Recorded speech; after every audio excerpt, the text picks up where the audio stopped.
Donc, je vous souhaite la bienvenue pour ce neuvième café Géodéo et aujourd'hui nous avons le plaisir d'accueillir Julie Dabowski. C'est un webinaire qui est organisé par le Conservatoire d'espaces naturels Hauts-de-France et par la Direction régionale de l'environnement, de l'aménagement et du logement. Il est financé par le Fonds vert et par la région Hauts-de-France dans le cadre de la collection Géodéo. Qu'est-ce que c'est Géodéo? Alors tu peux encore passer la suivante. Donc c'est une collection d'outils qui a été créée en 2022 et qui a pour objectif de vulgariser la géologie régionale et de mettre en avant la géodiversité de la région Hauts-de-France. Pour l'instant, c'est une collection qui compte 14 petits films d'animation, dont le dernier est sorti hier et sur les sources tufacées. Et il y a encore 4 autres petits films qui sont à venir d'ici la fin de l'année. Il y a déjà 6 des 14 films qui sont disponibles en anglais. Géodéo, c'est aussi 7 paléo-environnements que vous pouvez voir en haut à droite de la diapo. Donc, c'est des représentations des paysages passés. Et il y a aussi un ouvrage, donc à gauche de la diapositive, Le monde merveilleux des temps passés, qui nous fait découvrir les êtres vivants qui peuplaient ces environnements. Tous ces outils-là, vous pouvez les retrouver gratuitement sur le site du conservatoire. Je vous mettrai juste après le lien dans le chat pour que vous puissiez les télécharger si vous en avez envie. Donc, les cafés Géodéo qui ont débuté en 2024, donc c'est des webinaires qui sont là pour permettre d'approfondir certains sujets géologiques avec des experts. Et donc, ils sont enregistrés et vous pouvez déjà retrouver les 8 premiers qui sont disponibles sur YouTube. Et je vous mettrai pour ça aussi le lien dans le chat. Et donc, aujourd'hui, nous avons le plaisir d'accueillir Julie Dabowski, qui est directrice de recherche au CNRS. Donc, comme d'habitude, ce webinaire va se dérouler en 2 parties. D'abord, une présentation de Julie qui s'appelle Aux sources du passé, les tufs calcaires des super enregistrements de l'environnement, du climat et des occupations humaines paléolithiques. Et cette présentation sera suivie d'un moment d'échange où vous pourrez poser toutes vos questions. Et je vous propose d'ailleurs de les écrire au fur et à mesure dans le chat, comme ça vous les oubliez pas et moi je peux les transmettre à Julie à la fin de sa présentation.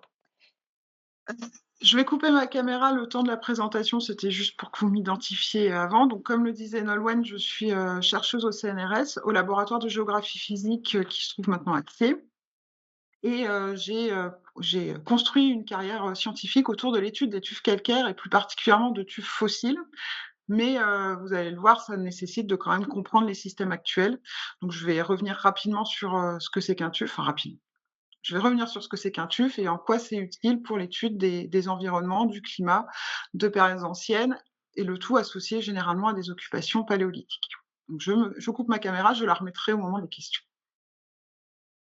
Alors juste pour introduire le contexte de ce webinaire, j'ai collaboré avec Géodéo pour la construction d'un petit film sur les formations de tuf actuelles, et donc les sources tufacées, que vous retrouverez sur le site YouTube, dont vous avez ici une capture d'écran. Donc la première question, c'est évidemment qu'est-ce que c'est qu'un tuf? Diapo suivante. Donc voici la définition complète. Alors rassurez-vous, on va la reprendre étape par étape. Donc les tufs calcaires, puisqu'on va le voir, on s'intéresse vraiment à ces roches calcaires, donc des roches carbonatées, sont des roches continentales de plein air qui précipitent à température ambiante dans les rivières et à proximité des sources. Diapo suivante.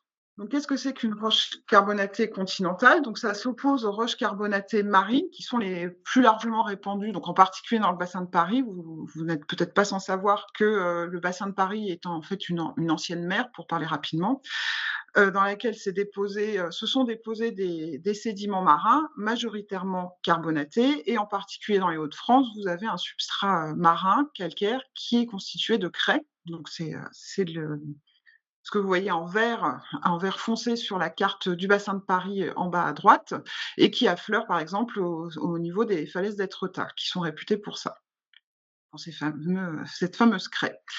Ces roches carbonatées marines donc, vont être émergées suite à des phénomènes tectoniques statiques, donc elles ressortent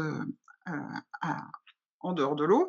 Elles vont être érodées, notamment par dissolution, par l'infiltration des eaux souterraines et quand elles réémergent à la surface, elles reprécipitent des carbonates et ce sont alors des roches continentales. Diapo suivante, s'il te plaît.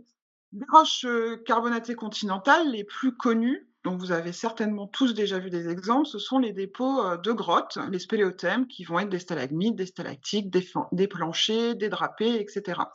Il existe aussi des formations dans les sols, qui sont dites pédogéniques et nous, on va s'intéresser ici à des dépôts donc en plein air, dans les lacs, les rivières, comme donc ces fameux, tufs qui sont les représentants. Diapo suivante. Un petit point de détail, de terminologie. Vous avez peut-être déjà entendu également parler de travertin, qui est une appellation qui peut être utilisée, pour les formations de tufs calcaires, mais qui est, en tout cas dans le domaine scientifique, impropre, on va dire, maintenant on fait la différence entre des travertins qui sont formés à partir d'eau hydrothermale, donc des eaux plutôt chaudes. C'est notamment donc étymologiquement, c'est la pierre de Tivoli, c'est les pierres qui ont servi à construire, la Rome antique, entre autres. Donc vous avez un exemple à gauche d'une formation en Italie, en Toscane, avec un personnage qui se baigne dans une des vasques, en bas. Ça vous donne l'échelle et comme vous pouvez le voir, ces formations de travertins, quand elles sont en formation, elles sont très blanches. Il n'y a pas de végétation qui se forme, en surface ou très peu, donc il y a peu de faune associée et ça, c'est lié au fait que ces eaux hydrothermales, généralement, elles sont fortement, soufrées et avec, donc une température et une composition chimique qui n'est pas, propice à l'installation de communautés végétales et animales. À l'inverse des tufs, donc étymologiquement, je vous mets ce petit rappel, c'est, une façon de désigner un sédiment poreux et friable, ce qui va faire qu'on utilise aussi le terme de tuf pour des tufs volcaniques qui sont des dépôts de cendres, qui ne concernent pas du tout la présentation d'aujourd'hui, puisqu'ici on va parler de tufs calcaires. Et ces formations se font, elles, à température ambiante, donc dans des rivières, on va dire classiques, enfin les plus répandues en tout cas en Europe. Et donc à l'inverse de la photo de gauche, vous voyez qu'à droite, donc là c'est un exemple en Dordogne, on a cette fois-ci des barrages qui sont très végétalisés avec des mousses, des arbres autour, il y a beaucoup plus de végétation et donc une potentielle faune associée, alors faut pas s'imaginer tout de suite des grandes bêtes, ça peut être, des insectes, des larves, des tas de choses et beaucoup d'escargots, nous y reviendrons. Petit point, qu'il convient de rappeler puisque ça va être un peu important pour, la suite de cette présentation. Alors déjà, un des gros avantages des TUF pour, ce qui suscite l'intérêt, scientifique pour ces formations, c'est qu'ils sont très répandus sous les moyennes altitudes, donc notamment en Europe. Vous avez une carte, qui présente certains sites, alors ils y sont pas absolument tous, mais c'est déjà un inventaire poussé de tufs actifs et fossiles, à l'échelle de l'Europe de l'Ouest. Dès qu'il y a un substrat calcaire et des eaux qui s'infiltrent dans ce substrat, dans ces aquifères, ces nappes d'eau sont susceptibles de former des tufs à l'émergence, des sources et pour des raisons de la façon dont se forment, ces tufs, avec notamment la nécessité d'une végétation, d'algues cyanobactériennes qui sont, photosynthétiques et qui préfèrent des températures, tempérées, ces tubes vont préférentiellement se former au cours de périodes interglaciaires. Donc pour rappel, nous sommes actuellement dans une période interglaciaire qui est appelée l'Holocène et se sont succédés au cours de la période, géologique actuelle, le Quaternaire, un certain nombre de périodes glaciaires interglaciaires et donc là, c'est plus sur la diapo, mais pour, reprendre l'histoire de ces cycles glaciaires, interglaciaires, avec beaucoup plus de détails et de pédagogie, je vous invite à consulter le film Géodéo qui s'appelle Chaud-froid, où c'est très bien expliqué, donc je ne m'attarde pas ici. Diapo suivante. Un petit, panorama de ce que ça donne dans les tufs actuels, donc des formations de rivières et de sources, à l'échelle, ici européenne. Donc vous avez des choses, très dynamiques. Donc là, sous le pont, sous l'eau, sous la rivière du Coly là qui passe sous le pont, ça forme des planchers avec des tout petits barrages, de calcaire, donc de tuf. Vous avez aussi un exemple, où il y a des écoulements beaucoup plus pelliculaires, mais il y a de l'eau qui s'écoule, dans la photo du milieu, des cascades plus importantes en hauteur, mais peut-être plus restreintes en largeur en Slovaquie à droite. des formations plus exceptionnelles où ça fait des petites rigoles, comme vous pouvez le voir en bas à gauche, et les 2 photos qui restent, donc celle du milieu en bas et celle en bas à droite, vous avez un peu le même type de système en lac, barrage. Donc ces barrages sont formés par des tuffes calcaires, mais à des échelles totalement différentes. Sur la photo, de Plivice en Croatie, vous pouvez voir un petit chemin qui serpente le long de la falaise, puis qui traverse, la rivière avec des gens qui se promènent dessus. Donc ça vous donne une idée de la dimension de cette formation. À l'inverse, la photo qui vient de qui est prise, au Luxembourg, la vallée ne fait qu'un mètre, 1 mètre ou 2 de large. Mais on a par contre un système qui géomorphologiquement est comparable. Diapo suivante. Donc, vous avez commencé à percevoir que ces formations de tuffes donc sont riches en biodiversité au sens large, que ce soit végétale ou animale. Et donc ça, c'est une capture d'écran du film Géodéo. C'est un véritable paradis d'un point de vue de la biodiversité. Et cette biodiversité est très bien préservée, au moins en partie, dans les tuffes fossiles. Et donc, je vais vous en faire un petit panorama. Diapo suivante. Les premiers, les enregistrements les plus remarquables par leur taille, en tout cas, ce sont les vestiges, de vertébrés, notamment de grands vertébrés et de grands mammifères, donc qui sont de fait des mammifères interglaciaires. Je vous ai mis ici quelques exemples, issus de sites, français et enfin essentiellement français, mais aussi en Allemagne. Donc ça va être, par exemple, dans la vallée de la Seine, il y a 400 000 ans, on a pu, mettre en évidence la présence d'hippopotames et de macaques. De façon beaucoup plus récurrente, on va avoir des grands cervidés et beaucoup plus de façon plus anecdotique, je vous ai mis parmi ces grands mammifères, on peut compter, l'homme. Dans les contextes archéologiques, puisque très souvent les restes de grands mammifères, enfin les restes de faune qui sont retrouvés le sont parce que ce sont des accumulations anthropiques dans des sites archéologiques.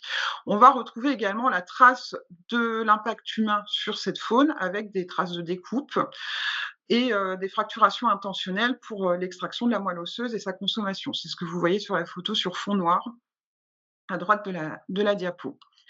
Des choses plus petites peuvent aussi être retrouvées, notamment si on tamise le sédiment et de façon également un peu plus assez ponctuelle, telles que des reptiles, des oiseaux, des rongeurs et des poissons. Diapo suivante. De façon assez remarquable, même si ça nécessite un environnement de dépôt très particulier, on peut avoir des empreintes de matériel organique. Donc très souvent, ce sont des empreintes de végétation, dont vous avez ici quelques exemples. Donc de gauche à droite, une empreinte de fougères scolopendres, des empreintes de feuilles d'arbres caducifoliés diverses et variées, parfois des fruits, ici une figue, des insectes et j'aime beaucoup la photo, numérotée E, où vous avez les lamelles d'un champignon, qui ont été préservées dans un tuf, allemand. Ce qu'il faut bien comprendre, c'est qu'ici, il y a plus du tout de matière organique, c'est vraiment l'empreinte, dans le tuf de la feuille de champignon et cetera. Ce qui montre vraiment que cet encroûtement par le tuf, dans ces cas présents, a été très rapide.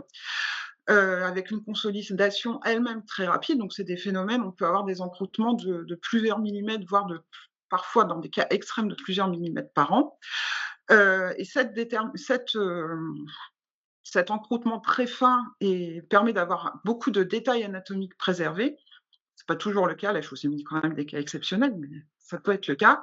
Et donc de déterminer au genre, voire à l'espèce, et de proposer des reconstitutions paléoécologiques ou paléo-environnementales. Le défaut, enfin le problème de ce genre d'enregistrement, c'est que très souvent, au sein d'un ensemble de tufs sur une stratigraphie, ça va constituer des niveaux très localisés et donc une information qui va être discontinue. Diapo suivante.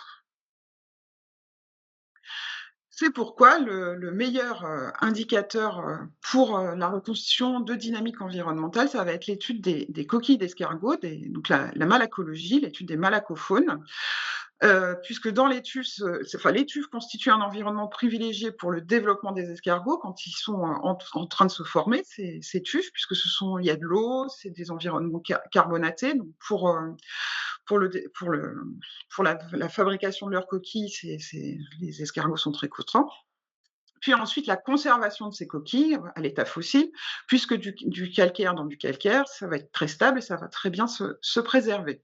Ce qui fait que dans les tufs fossiles, on retrouve des coquilles généralement en abondance, qui sont bien préservées. Vous avez ici le petit B, ce sont des coquilles qui ont 400 000 ans. Donc ça vous donne une idée, on a vraiment même encore la coloration qui est préservée, souvent avec une diversité importante, puisqu'on se trouve à des périodes interglaciaires dans des environnements propices au développement des malacophones, donc on va avoir des nombres d'espèces importants, et ça va permettre de reconstituer sur le temps long l'évolution des environnements, puisque ces faunes d'escargots, on va les retrouver en continu sur des stratigraphies longues, sur des épaisseurs de tufs importantes. On va y revenir, hein, je vais vous montrer des exemples.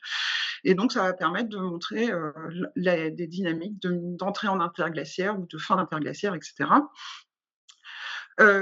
J'ai mis un petit nota bene pour vous dire, donc dans les tufs, par contre, les pollens se conservent très mal, mais néanmoins, l'approche malacologique se rapproche en quelque sorte de ce qui peut être fait en palynologie, ce qui peut parler à certains d'entre vous davantage. Donc avec des diagrammes spécifiques, de la détermination spécifique, des diagrammes écologiques, etc. Donc pour mettre en évidence des dynamiques de végétation et d'environnement. La figure du milieu en bas peut paraître un peu complexe à comprendre, mais c'était pour souligner une question sur la biodiversité et l'érosion de cette biodiversité au cours du Quaternaire. Donc vous avez, donc dans la figure elle-même, il y a 3 aires géographiques qui sont représentées, avec au centre la France, et en particulier le bassin parisien, et principalement le bassin parisien, et les petits pictogrammes, les petits diamants, représentent des interglaciaires différents d'un interglaciaire qui a 400 000 ans.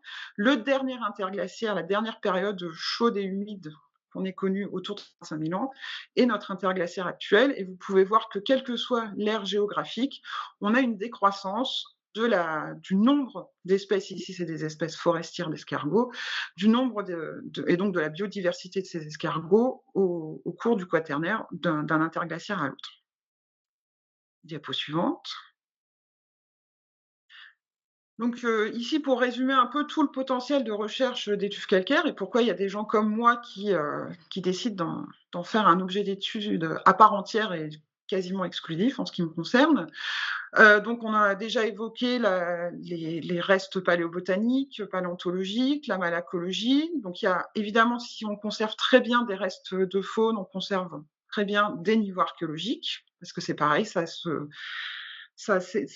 recouvre en place tous les vestiges archéologiques, et donc tout est in situ, on préserve évidemment les restes lithiques, etc. L'autre avantage, c'est que ces formations de tufs peuvent être relativement bien datées, voire très bien datées, que ce soit par datation directe, par diverses méthodes sur calcique, ou indirecte sur les éléments qu'on retrouve à l'intérieur de ces tufs, et notamment les éléments phoniques, mais aussi sur les silex brûlés. Et un autre élément que je vais évoquer ici, c'est l'étude des paléoclimats par l'étude de la composition chimique de ces formations de tufs, puisque comme j'ai insisté sur le fait que c'était des eaux à température ambiante et donc qui sont liées directement aux eaux de pluie. Et ces eaux de pluie, elles ont une composition chimique qui va dépendre de paramètres de température et d'humidité qu'elles vont transmettre aux eaux de la rivière, de la source et de la rivière, qui va elle-même le transmettre à la composition chimique du tuf. Petite précision, évidemment, je ne fais pas tout ça à moi toute seule. Donc moi, j'ai plutôt une spécialité sur la géomorphologie, l'étude stratigraphique sur le terrain de ces tufs, et donc l'étude géochimique des paléoclimats. Et tout le reste se fait en collaboration avec des chercheurs de disciplines variées. Il y a des spécialistes en archéologie, en paléobotanique, en malacologie, en datation, etc. Diapo suivante. Donc maintenant, pour essayer de vous éclaircir ou pas toutes ces questions, tous ces concepts, j'ai choisi de développer un exemple remarquable qui se trouve justement dans les Hauts-de-France, qui est le site de TUF, donc le site géologique et archéologique de Caours. Donc c'est un site qui se trouve tout près d'Abbeville, donc dans le bassin de la Somme, dans lequel vous pouvez voir, il y a une très importante formation calcaire, de tuf calcaire qui se développe sur près de 3 mètres, avec à la base et en dessous des niveaux archéologiques. Donc la vue que vous avez ici, c'est une vue d'une des fouilles archéologiques, d'une des surfaces archéologiques de 2008, avec sous le tuf un petit développement de sol, de marais, de tourbes, et encore en dessous des graviers et des limons calcaires. Ce site est remarquable non seulement par son contenu et son potentiel de recherche, mais aussi par le fait que ça fait plus de 20 ans qu'il est étudié, avec des fouilles archéologiques et des études paléoenvironnementales et paléoclimatiques associées, ce qui a permis de mettre en évidence une préservation exceptionnelle de la paléobiodiversité, de reconstruire vraiment les dynamiques environnementales et climatiques de la période concernée. Donc, je vais vous le dire ensuite, mais on est ici au cours du dernier interglaciaire. Et il constitue un site paléolithique de référence, puisque avant la découverte de Caour, on pensait que l'homme de Néandertal, puisque c'est lui qui occupe le territoire des Hauts-de-France à cette période-là, justement n'y était pas venu parce que il y avait une mythologie, il avait peur de la forêt, ou je ne sais pas trop, mais en l'occurrence là, il est là et il est bien là, nous allons le voir. Si à la suite de la présentation, vous voulez plus d'informations, je vous invite à consulter un article qu'on a fait pour le média en ligne The Conversation, dans lequel vous aurez d'autres références vers des articles scientifiques, etc. Diapo suivante. Donc dans le détail, là je vais vous mettre quand même des figures scientifiques pour que vous voyez à quoi ressemble notre travail, mais on va essayer de les détailler ensemble, en tout cas si c'est utile à ce propos. Donc je vous remets une petite en haut la coupe stratigraphique synthétique du site de Caour, donc qui correspond à ce qu'on voyait sur la diapo précédente, sur la photo. Donc avec un tuf calcaire qui s'étend sur plus de 5000 mètres carrés et qui se développe sur jusqu'à 3 mètres d'épaisseur, même 3,50 m par endroit, qui repose lui-même sur une tourbe qui est le petit niveau 4 gris foncé, et ensuite sur des graviers et des limons, enfin d'abord sur des limons au-dessus et des graviers à la base. Donc si on reprend cette dynamique dans l'ordre chronologique, donc les dépôts les plus anciens, ce sont les graviers et les limons qui sont fluviatiles, qui correspondent à un ancien lit ici du Paléoscardon, qui est un affluent de la Somme, avec ensuite une stabilisation et des dépôts de tourbes et un environnement plutôt marécageux, puis la mise en place de ces tufs calcaires par-dessus. Je vous ai mis une figure un peu complexe en bas à gauche, qui montre l'étagement des terrasses du système de la Somme. Ce sont les travaux de Pierre-Antoine, qui a fait un café Géodéo à ce sujet en date du 10 octobre 2024 et qui est accessible sur la chaîne YouTube de Géodéo. Parce que j'ai pas le temps ici de développer les systèmes de terrasses, mais en résumé très rapide, la Somme, au fur et à mesure du Quaternaire et de ses cycles climatiques, va creuser différentes terrasses étagées, avec des terrasses les plus anciennes au sommet de la vallée et le lit actuel donc au fond de cette vallée. Et c'était juste pour signaler qu'on sait de la position du tuf de Caour sur la première terrasse du système Somme, qu'on est bien dans le précédent cycle climatique et dans le précédent interglaciaire, et que cette conclusion géomorphologique a depuis été confortée par un certain nombre de datations radiométriques qui donnent bien un âge autour de 124-125 000 ans qui correspond à la dernière période interglaciaire, et également les données paléontologiques et archéologiques confirment cette attribution chronologique. Diapo suivante. Donc là, je vous ai mis quelques photos de terrain déjà pour faire une respiration après la diapo précédente, et aussi pour que ça vous donne une idée de ce que ça représente concrètement notre travail. Donc vous avez une vue de la fouille et vous avez une vue, les 3 autres photos, ce sont les phases d'échantillonnage pour les études malacologiques et géochimiques. Sachant que pour la malacologie, ça représente des échantillons de 5 litres à peu près tous les 10 cm qu'on va prendre en continu. Donc vous avez à droite la trace que ça laisse après échantillonnage. Et pour la géochimie, je prélève en parallèle seulement 20 grammes tous les 5 cm. Donc en gros, je prends 2 échantillons pour un échantillon malacologique. Et tout cela est bien sûr consigné en direct sur les relevés stratigraphiques et dans des cahiers où on cale bien tous les échantillons entre eux et par rapport à la stratigraphie, ce qui permet ensuite de vraiment correctement comparer les résultats et les corréler entre eux. Diapo suivante. Donc voilà, par exemple, ce qu'on peut obtenir par le travail, par l'étude de la faune malacologique.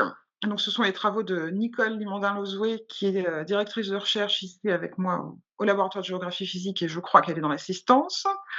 Donc elle pourra répondre aux questions.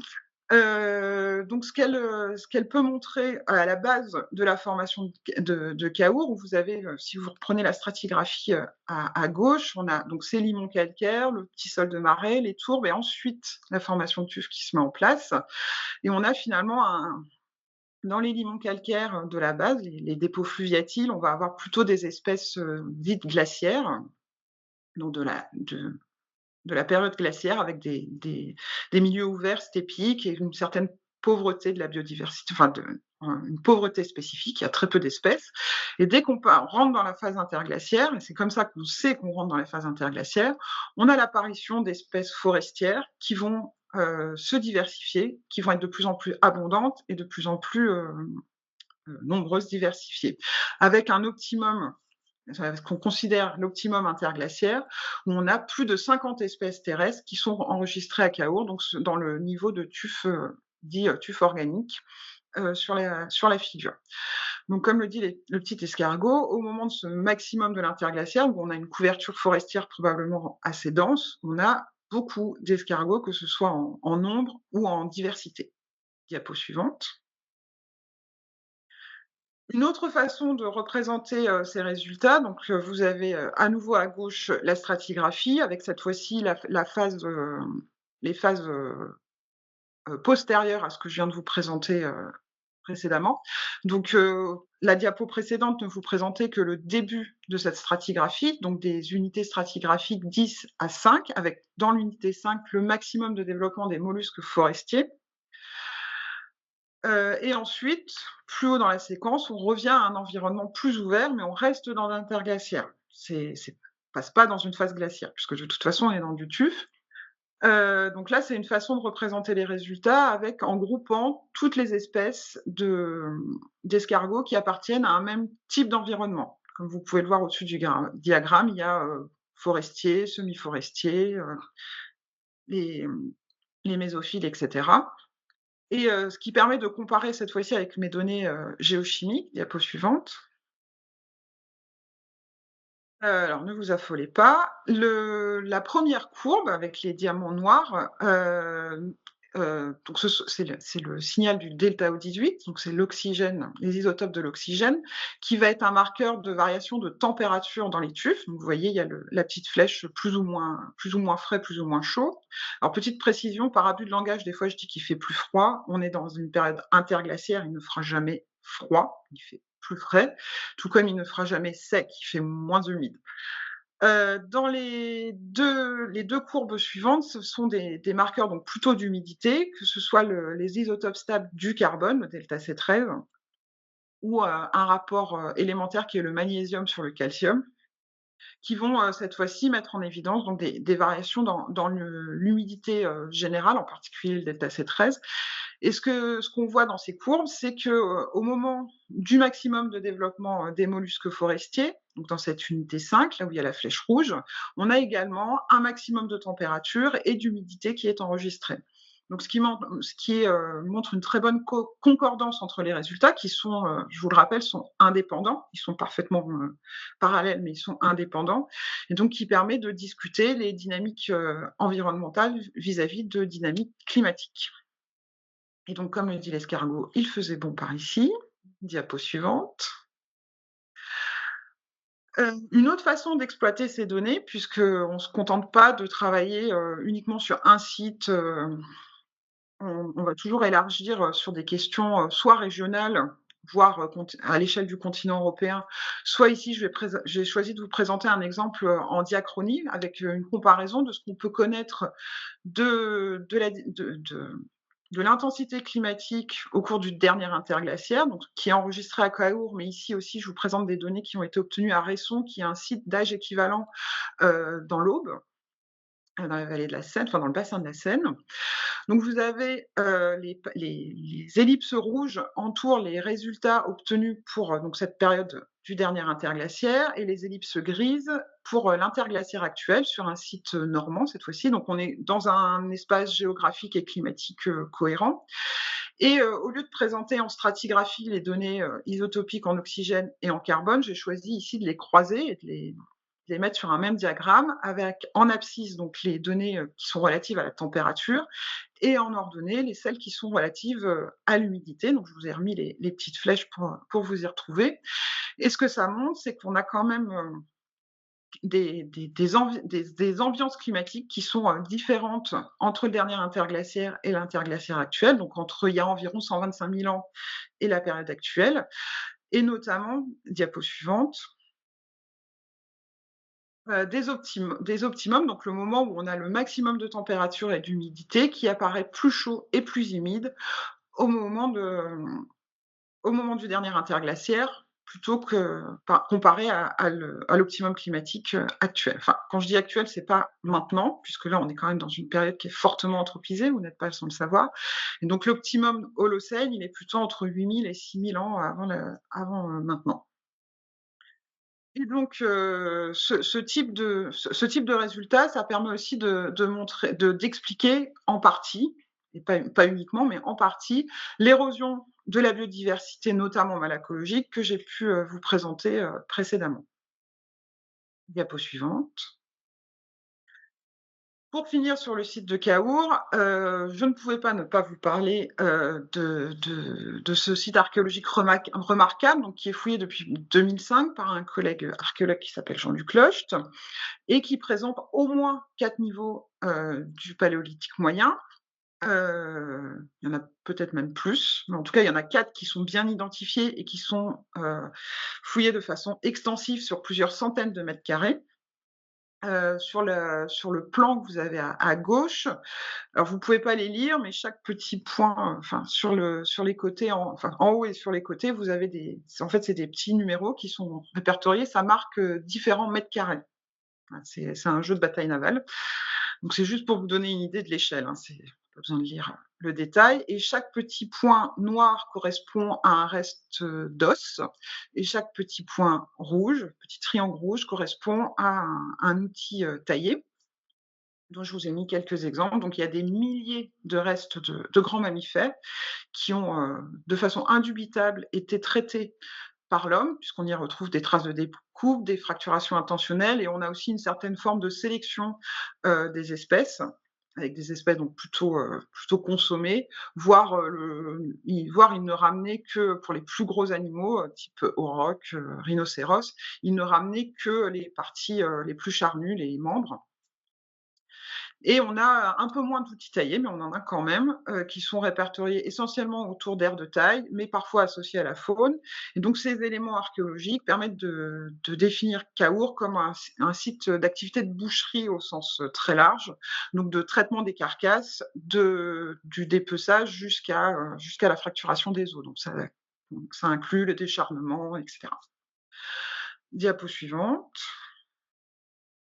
Et donc pour vous donner une idée des grands mammifères qui peuvent être, retrouvés à Cahors et de ce que ça représente comme diversité, je vous ai donc cité les espèces les plus remarquables à gauche, j'ai mis quelques photos. Donc on a notamment du rhinocéros, alors évidemment des grands cervidés, du cerf, du daim, du chevreuil, de l'auroch. Il y a même une trace d'éléphant et cetera. Donc ça montre bien, encore une fois, ce sont des taxons de milieux tempérés, essentiellement forestiers et ça montre, malgré une sélection anthropique, puisqu'on est sur un site archéologique où les os ont été ramenés, enfin en tout cas les proies ont été ramenées par des hommes, on a déjà, rien qu'avec cette sélection, une idée d'une grande diversité, faunique pour, le dernier interglaciaire. Donc là, encore une fois, ce ne sont pas mes travaux de recherche, mais les déterminations ont été faites par des collègues de Lille.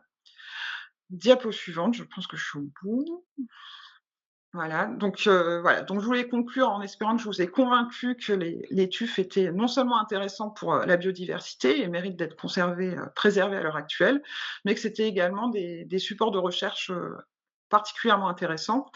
Et je conclurai en remerciant, toute l'équipe de Géodéo avec qui j'ai pris beaucoup de plaisir à travailler, en particulier, pour ce webinaire, mais aussi pour la mise en place, du film et en particulier, et également, Nicolas Haverland qui est l'auteur, de ces très belles images, dont vous avez pu voir, quelques extraits. Je vous remercie. Merci beaucoup Julie, c'était super, on a appris plein de trucs. Je vois qu'il y a déjà une question.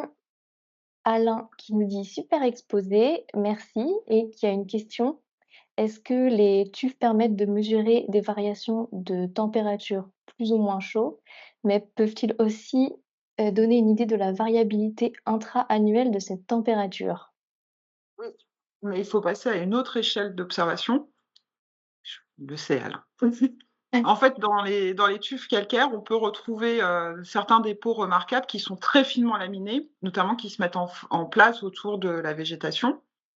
Et donc ça va faire, des formations concentriques, ça va faire des gros blocs, concentriques avec un peu comme des cernes d'arbres.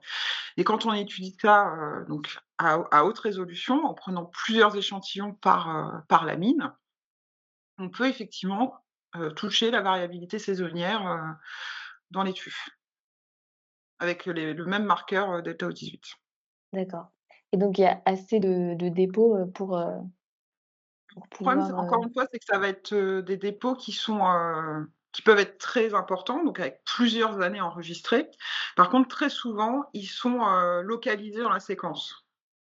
Parce qu'il va y avoir une zone où on enregistre le passage d'un chenal avec de la végétation qui s'est implantée dedans et donc là, se sont formés ce qu'on appelle donc les stromatolites et que l'essentiel de la séquence, ça va pas être ce type de dépôt. Donc ça reste des choses très ponctuelles. Donc pour travailler sur la saisonnalité de toute une période interglaciaire qui dure plusieurs dizaines de milliers d'années, mmh, c'est compliqué. oui, OK. Et bah, si vous avez d'autres questions, moi j'en avais, noté une.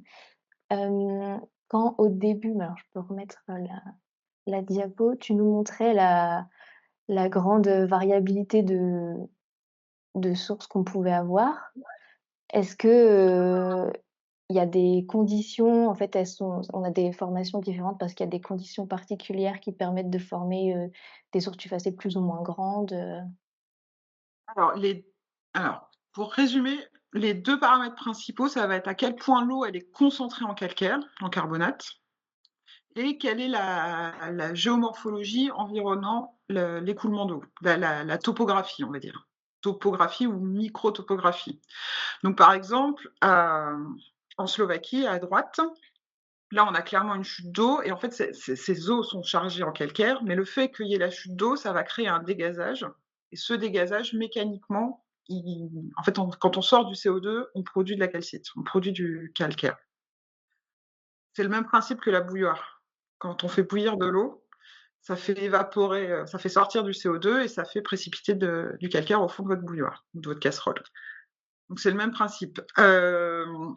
Les systèmes de lacs avec des barrages, c'est pareil, il va y avoir des petites ruptures de seuil qui mmh. font qu'au début, on a un tout petit barrage et puis après ce qui est intéressant aussi, c'est que les tufs en général, ils s'auto-entretiennent. C'est que quand il suffit qu'il y ait un début de barrage, alors le début de barrage, ça peut être la topographie, mais ça peut aussi être une branche qui tombe en travers du cours d'eau et cetera.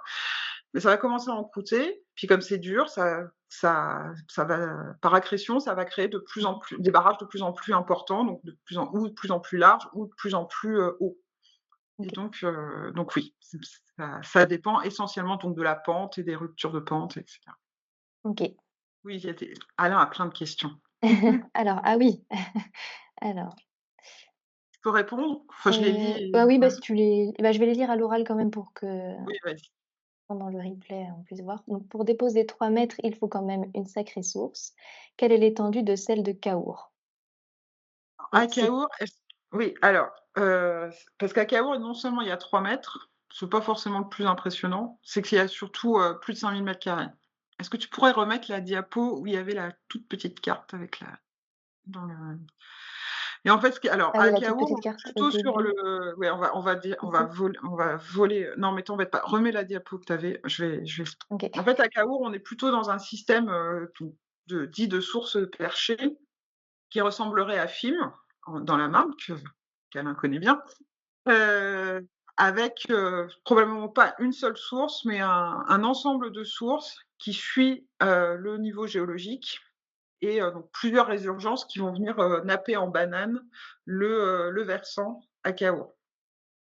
C'est probablement pas une source unique. Après ce qu'il faut voir, c'est que ça s'est pas fait en 2 jours. Mmh. C'est aussi une période de temps importante qui est enregistrée à Caours de plusieurs centaines, voire, milliers d'années. Et J'ai alors, répondu aux 2 questions. J'ai oui. répondu aux 2 questions. Et il y a Nadine qui demande les formations des tufs organiques et c'est vrai qu'il y a une diapo où il y a le passage Oui, entre les tufs et les tufs organiques et oui, tout justement, à si tu fait, peux nous parler de la tout différence à entre fait. les 2? Alors, en fait, ce qu'on appelle un tuf organique, c'est que alors c'est un tuf, mais qui à un moment donné notamment, souvent c'est lié à un phénomène de mise en place d'un sol, va commencer à également accumuler un peu de matière organique. Elle est elle est généralement minoritaire, même dans ce qu'on appelle un tuf organique. OK. Elle va jamais excéder, 20 du tuf, mais en tout cas, c'est le cas ici à Cahors, c'est qu'il y a un petit sol qui commence à se mettre en place et ça peut aussi c'est souvent lié au fait que, on l'a vu dans les exemples actuels, il y a des moments où il y a beaucoup d'eau il y a des cas où il y a beaucoup d'eau, des cas où en fait c'est des écoulements pelliculaires et cetera et au moment de la mise en place de ce type de tuf organique à Cahors, ce qui est très probable, c'est qu'on était dans un environnement un peu, d'île, on va dire, avec des phases des saisons où c'était sous l'eau, de façon pelliculaire et cetera et des phases plutôt d'assèchement, parce que l'eau est moins abondante et le niveau de l'eau diminue et à ce moment-là, là, ça s'assèche, il y a un petit sol qui commence à se mettre en place, il y a des feuilles qui tombent et cetera et c'est bien évidemment dans ces niveaux organiques et à ces périodes-là, enfin ces épisodes-là, que les occupations humaines viennent enfin que les peuplements humains viennent s'installer. Ils Mmh. s'installent pas les pieds dans l'eau. Oui. C'est une très bonne question. Et alors, il y a une autre question d'Adrien sur les petits tufs qui semblent récents, par exemple du bassin parisien. Heu, Quelles données arrives-tu à obtenir? Certainement pas autant que sur les anciens, que sur les gros et vieux tufs. Ça dépend ce qu'on appelle un petit tuf. Déjà, l'important pour que ce soit intéressant, c'est d'avoir quand même une certaine épaisseur de développement, parce que si on a que quelques centimètres enfin moi je travaille vraiment sur des questions de dynamique et cetera, donc ça va pas, si j'ai que quelques centimètres de tuf, c'est pas important. Par contre pas à Plivice, j'ai des collègues qui travaillent, c'est déjà grand, hein, mais j'ai des collègues qui travaillent sur, les dynamiques enfin il y a des enregistrements Holocène il y a plusieurs millénaires qui sont enregistrés. J'ai des collègues qui le font, des collègues croates. En fait, les tufs actuels, ils vont plutôt servir d'analogue, pour comprendre la morphologie des tufs, fossiles et après, l'idée à terme, ce serait de les appareiller pour, pouvoir calibrer les marqueurs chimiques des paléoclimats. Donc pour le dire, plus simplement, ce serait d'étudier la chimie au moment de la formation de ces tufs, alors qu'on connaît les paramètres météorologiques, peuvent être considérés Mmh. comme les paramètres climatiques et donc de dire, bah, le tuf, il a telle composition chimique, telle composition isotopique quand il fait telle ou telle température ou telle, humidité et de reporter ensuite, sous forme d'équation, ces études dans les tufs fossiles. Parce que là, je vous ai parlé que de relatifs, je vous ai dit: «Il faisait plus ou moins frais, plus chaud, plus ou moins humide». À l'heure actuelle, je peux pas vous dire: «Il faisait telle température à tel moment» Ouais. et donc ça serait une façon d'exploiter ces tufs, actuels. Et est-ce que, c'est possible de dater ces tufs récents? Demande Adrien. Travail. Les méthodes de datation directe sur calcite sont pas les plus enfin, ne sont pas efficaces sur les tufs, actuellement.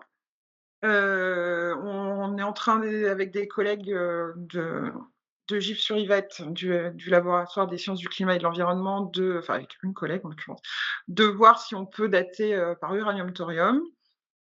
Pour l'instant, ce qui fonctionne le mieux, c'est de la datation entre guillemets «indirecte», c'est-à-dire de dater ce qui est emprisonné dans le tuf, du matériel archéologique, des charbons de bois et des coquilles d'escargots, par carbone capteuse. OK. Alors là, il y a une question, très intéressante d'Alain. Peut-on penser que les tufs des basses terrasses, donc les plus récentes, concentrent des taux de précipitation plus élevés en raison de la grande hauteur de craie sur les épaules de la rivière? Je crois comprendre ce qu'il veut dire. C'est pas parce que Caours est en bas de la vallée, enfin qu'il est sur la basse terrasse qu'il est fortement développé. OK. C'est parce qu'en fait la craie enfin là, on est dans le contexte de Caours, mais par exemple à La Selle, qui était la diapo sur laquelle je vous faisais la synthèse, générale, de tout ce qu'on pouvait faire sur les tufs. On a beaucoup plus d'épaisseur, on est à 11 mètres cumulés et on est sur un interglaciaire beaucoup plus vieux. Par contre, on est dans la vallée de la Seine, c'est pas la Craie qui sert d'aquifère, et cetera. Donc je pense que c'est OK. plus Ah compliqué oui. que ça. Voilà, OK. c'est des questions de géomorphologie, de karstologie. On pourra en rediscuter, mais je pense que c'est beaucoup plus compliqué que ça. OK. Alors, sur le graphique des Mmh. températures, donc je suppose que c'est celui-là. Celui-là, effectivement, je n'ai pas parlé du hiatus, Voilà, mais il donc est pourquoi le important. grand hiatus? Il est important. C'est un hiatus, stratigraphique. C'est qu'à un moment donné, à cet endroit-là du tuf, il y en a Mmh. pas eu. Il s'en est pas formé pendant un temps qu'on ne connaît pas. Ça veut pas dire que alors les tufs, vous avez pu le voir sur les modèles actuels, sur les exemples actuels que je vous ai montrés, c'est très variable, latéralement. L'exemple en Croatie, vous avez des tas de cascades, en aval. Derrière, il y a un barrage, il y a un lac et puis ça recommence et cetera. Donc en fonction du moment où de l'endroit où on se trouve, on n'a pas du tout le même type de dépôt et donc on peut avoir du tuf qui se forme alors qu'il y en a pas, 3 mètres plus loin et tout ça, ça bouge dans le temps. Ce serait pas drôle sinon. Les cascades vont avancer, les cours d'eau vont être déviés et cetera. Donc c'est pas parce qu'on a un hiatus dans cette coupe-là à Caours qu'il y a pas de tuf qui se forme ailleurs, dans les 5 000 m². Premier point. OK. Par contre, c'est très important de l'identifier pour pouvoir interpréter correctement notre signal. Parce que typiquement, là, on le voit dans la courbe du milieu, du delta C13, ça fait une marche. Mmh. Si on n'identifie pas l'hiatus, on peut penser qu'il y a une variation très importante et très brutale de l'humidité, au milieu de cette période interglaciaire. Sauf que c'est pas Oui, le cas. Ce qu'on voit, c'est une lacune d'enregistrement. oui, il y a pas eu de dépôt, Voilà pendant et cette donc période, on donc sait pas pas si ça d'enregistrement. s'est fait Mmh. doucement, sur combien de temps et Oui, cetera. Là, on a une lacune d'enregistrement. OK. Et alors, les cuves récents, type source carbonatée du bassin parisien, enregistrent-ils des éléments chimiques type nitrate ou polluants? Ça tombe bien, il y a une thèse en cours. Pas sur l'actuel, mais effectivement, j'ai une doctorante qui travaille sur, le possible enregistrement d'activités anthropiques, dans des tufs holocènes, via notamment le traçage de pollutions, chimiques, que ce soit liées à l'agriculture ou à la métallurgie, plus spécifiquement. Pour l'instant, elle a pas encore traité, à fond ces données. L'idée, c'est qu'on espère bien que oui. Donc à suivre. Je répondrai à cette question dans 6 mois. OK, Voilà. bon, dans 6 mois, ça va. Très bien. Et bien, s'il y a pas d'autres questions, merci beaucoup Julie, d'avoir pris le temps de répondre à toutes ces questions et merci aussi à toutes et à tous pour votre, participation. J'espère que vous avez passé un bon moment, que vous avez appris plein de choses, sur les tufs calcaires et je vous redis que si jamais vous aviez loupé le café Géodéo précédent, il est disponible sur la chaîne YouTube du conservatoire. C'était sur le patrimoine bâti de la région Hauts-de-France. Merci beaucoup Julie et bonne soirée, à toutes et à Merci à tous tous. et toutes. Au revoir.